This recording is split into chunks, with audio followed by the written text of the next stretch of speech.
चलिए आज हमारा हिंदी का चैप्टर पढ़ा जाएगा समास। हिंदी व्याकरण बहुत ज़्यादा इम्पोर्टेंट ये टॉपिक होता है। ये टॉपिक हम समास पहले भी आप लोग को पढ़ा दिए हैं, ठीक है, लेकिन वो वीडियो थोड़ा सा टेढ़ा बनने की वजह से अच्छा से वर्ड नहीं दिखाई दे पा रहा था। स्पेस कम होने की वजह से उस समय उस टाइप का बन गया था, लेकिन अब ऐसा कोई दिक्कत नहीं है। हम लोग आज समाज को बहुत क्लियर है तो बहुत अच्छे तरीके से क्या करेंगे, लोग पढ़ लेंगे। जो क्लास हमारा 5 से 6, 7, 8, 9, 10, 11, 12 और कॉम्पिटेटिव एग्जाम में भी क्या होता है, हिंदी व्याकरण, जहाँ पे समास से पूछे जाते हैं क्वेश्चन, ठीक है। तो आज हम इसके बारे में क्या करेंगे, लोग अच्छा से पढ़ लेंगे लोग। तो आइए, समास का अर्थ होता है संक्षिप्तीकरण, मतलब जहाँ पर कम से कम शब्दों में अधिक अर्थों को प्रकट किया जाता है, वही होता है हमारा समास, ठीक है। कम से कम शब्दों में क्या किया जाए बाबू, अधिक अर्थ प्रकट किया जाता हो, वही क्या होता है हमारा समास होता है, ठीक है। अब जैसे गाँवों में चले जाइए तो जैसे क्या बोला जाता है, टोन और मारा जाता है, वही समास होता है, ठीक है। बहुत बड़े बड़े शब्दों में क्या करता है लोग, एकदम छोटे से शब्दों में बोल देता है लोग, लोगों को बहुत ज़्यादा दुख भी लग जाता है, ठीक है। बहुत सारा हम लोग गाली के रूप में भी यूज़ करते हैं, ठीक, उनके पीछे का अर्थ बहुत होता है, लेकिन हम लोग बोल देते हैं लोग फटाक से बिना अर्थ जाने हुए, तो वही सब क्या है, समास होता है। तो आइए हम इनके बारे में क्या करते हैं लोग, पढ़ाई करते हैं लोग। तो समास का अर्थ तो जान गए, संक्षिप्तीकरण होता है, जहाँ कम शब्दों में अधिक अर्थ को प्रकट किया जाता है, अधिक से अधिक अर्थों को प्रकट किया जाता है। समास के हमारे 6 भेद होते हैं। समास के हमारे क्या होते हैं, 6 भेद होते हैं, हम लिख भी दिए हैं। द्विगु समास, अवयवी समास, द्वंद्व समास, तत्पुरुष समास, बहुव्रीहि समास और कर्मधारय समास, ठीक है, हम लिख भी दिए हैं। आइए देख लेते हैं लोग। हाँ, समास के 6 भेद होते हैं। समास के 6 भेद होते हैं, द्विगु, अवयवी, द्वंद्व, कर्मधारय, बहुव्रीहि एंड तत्पुरुष समास। इन सब का नीचे हम डिटेल लिखे हैं, तो जितना स्पेस था उतना क्या किए हैं लोग, लिख दिए हैं।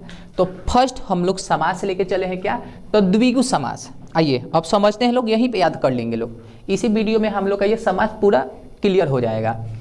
तो द्विगु समास, नाम से ही पता चल रहा है द्विगु मतलब कि 2। तो आप लोग इसको याद रखिएगा लोग, जिस समास में, जिस शब्द में संख्यावाचक आए, जिस समास में संख्यावाचक शब्द आए, वही होता है हमारा द्विगु समास।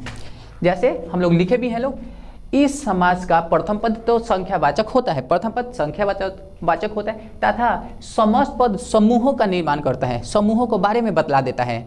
जैसे एग्जाम्पल में आइए लोग, जैसे चौगुना, तिरंगा, तीन गो कलर का बनता है तिरंगा, त्रिवेणी, पंचतंत्र, नवग्रह, त्रिभुज, चतुर्भुज, ठीक है, पंचतंत्र हो चुका है। मीन्स ऐसा शब्द जिस शब्द को बोलने में आपको संख्यावाचक लगता हो, वही होता हमारा द्विगु समास, ठीक है। आप लोग अपने मन से, अब मैं इतना ज़्यादा एग्जाम्पल नहीं लिखवा सकता था, आप लोग को ये दिमाग में होना चाहिए कि द्विगु समास मतलब संख्या का जो प्रथम पद होगा वो संख्यावाचक होगा, प्रथम पद संख्यावाचक होगा। अब जैसे नवग्रह, 9 ग्रहों का समूह, 9 ग्रह, आई थिंक नहीं लिखे हैं, लिखे हैं, 9 ग्रह है, त्रिभुज है, चतुर्भुज है, पंचतंत्र है, त्रिवेणी है, तिरंगा है, चौगुना है, ठीक है, ये सब हमारे आते हैं द्विगु समास में, ठीक है, क्लियर हो गया। अब चलिए अगला समास देखते हैं लोग, अवयवी भव समास। अवयवी भव समास का 3 पॉइंट आप लोग याद रखिएगा लोग। अवयवी भव समास किसे कहते हैं, तो बाबू जिसका प्रथम पद प्रधान हो, आप शब्द में उपसर्ग लगा हो और एक ही शब्द बार बार आता हो, वही होता हमारा अवयवी भव समास, ठीक है। हम लिखे भी हैं, देखिए, इस समास का प्रथम पद प्रधान होता है एवं एक शब्द बार बार आते हैं एवं शब्द में उपसर्ग लगे होते हैं। तो उपसर्ग तो आप लोगों को तो पता होना चाहिए, उपसर्ग क्या होता है, उपसर्ग जो शब्द के आगे लगकर उस शब्द को पूरी तरीके से परिवर्तन कर दें, वही उपसर्ग होता है, ठीक है। जैसे हम लिखे भी हैं, यहाँ पे आइए, जैसे प्रतिकूल उपसर्ग लगा है इसमें, आजन्म, आ इसमें उपसर्ग लगा है, ठीक है, न लायक, न इसमें उपसर्ग लगा है। तो अवयवी भाव का 3 पॉइंट हम लोग देखे हैं लोग ना, कि भाई शब्द में उपसर्ग लगा होगा, तो आई थिंक पहला, दूसरा, तीसरा उपसर्ग वाला तो देख लिए लोग।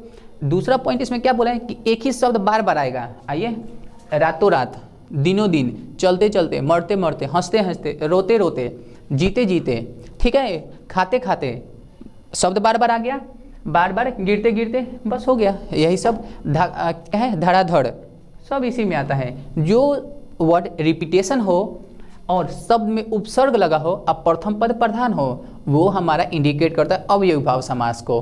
That's clear. नाउ नेक्स्ट देखते हैं हम लोग क्या है भाई, द्वंद्व। द्वंद्व समास के बारे में आप लोग देख लीजिए। इस समास का दोनों पद प्रधान होता है। इस पद का इस समास में दोनों पद प्रधान होता है, प्रथम द्वितीय दोनों ही पद प्रधान होता है। और शब्द का विग्रह, शब्द को जब तोड़िएगा ना तो बीच में और आता है, बीच में क्या जाता है और या भी आता है। और द्वंद्व समास में उल्टे शब्द भी आते हैं, जैसे मम्मी पापा, भाई बहन, रात दिन, ठीक है, गिरते उठते, मरते जीते। जस्ट आइए देख लीजिए, जैसे हम बोल दिए हैं और आता है, तथा इस समास में उल्टे शब्द भी आते हैं। आइए जैसे गुण दोष, पशु पक्षी, माता पिता, नर नारी, चाचा चाची, भाई बहन, ऊपर नीचे, ठंडा गरम, ये शब्द समास हमारे इसी में आते हैं द्वंद्व समास में।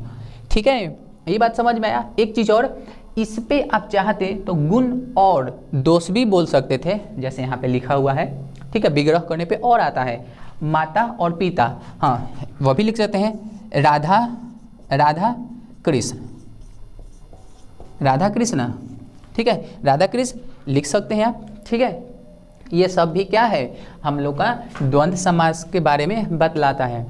अब चलिए अगले समास के बारे में देखते हैं लोग, कर्मधारय। कर्मधारय समास कहता है बाबू कर्म को धारण करने वाला विशेषण, मीन्स ऐसा वर्ड जिसमें शब्द में विशेषण छुपा होता है, वही हमारा क्या होता है, कर्मधारय समास होता है। ठीक है, चलिए तो उसको हम लिखवा देते हैं, उसको बहुव्रीहि तत्पुरुष को तीनों बता देते हैं। ठीक है, तो आइए आप लोग देख लीजिए लोग, इसमें अगर आप लोग को कुछ ना समझ में आए पूरा समास में तो आप लोग पूछ सकते हैं लोग। ठीक है, हम उसको क्या करेंगे, बताने का कोशिश करेंगे।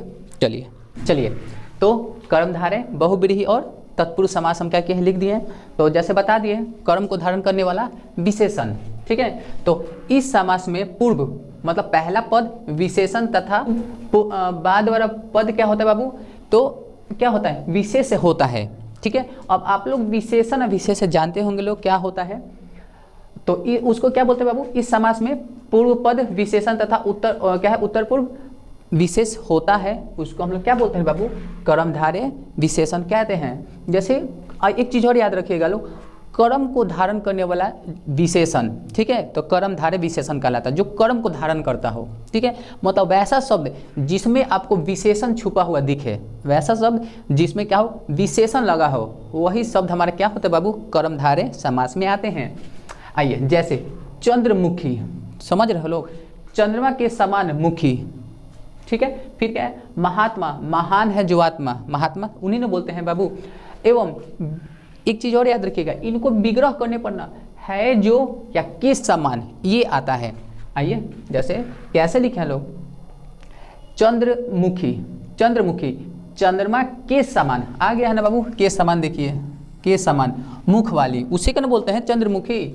महात्मा, महान है जो, देखो है जो आ गया ना, महान है जो आत्मा, उसे ही बोलते हैं लोग हम लोग क्या है, महात्मा। ठीक है, चरण कमल, ठीक है, जिनका चरण कमल के जैसा है उसी को क्या बोलते हैं, चरण कमल।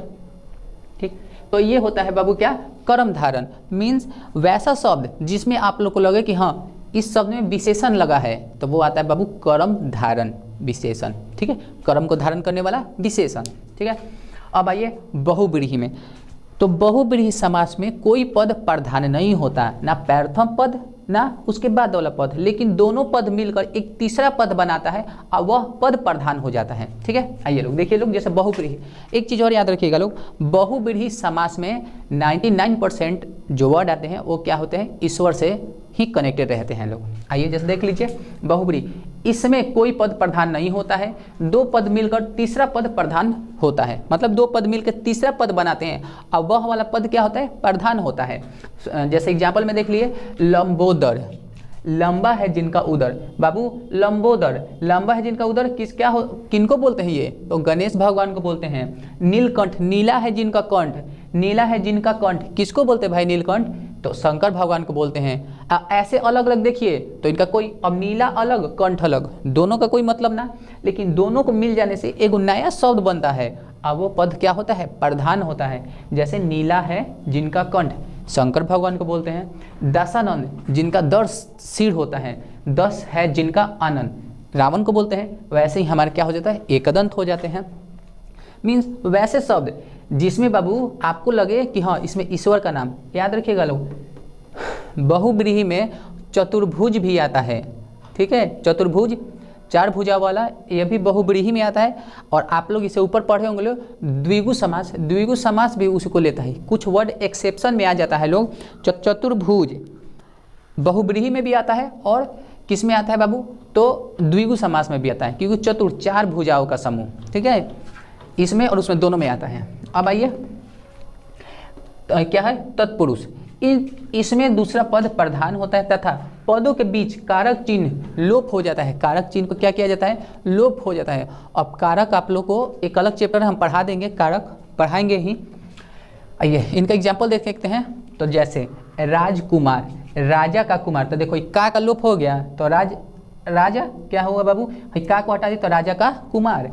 यज्ञशाला, यज्ञ के लिए शाला, तो यज्ञशाला। करुणा पूर्व, करुणा को पूर्ण, ठीक है। हाथ के लिए कड़ी, हथकड़ी।